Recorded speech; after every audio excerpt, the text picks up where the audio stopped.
பெரிய பண்ணு, சின்ன பண்ணு, பெரிய பண்ணு, பெரிய பண்ணு, பண்ணு. நல்லா இருக்கீங்களா? நல்லா இருக்கேன். உங்களை பார்த்து எத்தனை வருஷம் ஆச்சு.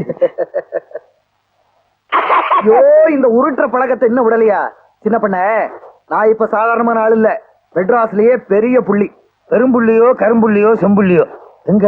நான் வரும்போது கொடைய கொண்டு வந்தேன், காணா. ஓ, கீழே தொங்குதோ? இந்த பாருங்க, உங்களை பாக்குறதுக்காக நான் எத்தனை தடவை பட்டணத்துக்கு வந்தேன் தெரியுமா? பார்க்கவே முடியல. ஆமா, நீங்க எப்ப வந்தீங்க? சின்ன பண்ண, நான் பிறந்த ஊர்லயே ஒரு பெரிய ஃபேக்டரி கட்டலாம்னு முடிவு பண்ணிதான் வந்திருக்கேன். ஃபேக்டரி கட்ட போறீங்களா? இருங்க, வேட்டியை கட்டிக்கிறேன். நீங்க வந்த விஷயம் மட்டும் ராசப்பனுக்கு தெரிஞ்சிச்சு, உங்களை சமாதி கட்டிடுவான். ராசப்பனா? அவ என்ன உயிரோட இருக்கா? ஆமா. இன்னொரு விஷயம் தெரியுமா உங்களுக்கு? என்னது? செத்து போனதா நினைச்சு விட்டுட்டு போனீங்களே உங்க பையன், அந்த பையன் இப்ப ராசப்பன் கிட்ட தான் இருக்கான். சின்ன பண்ண,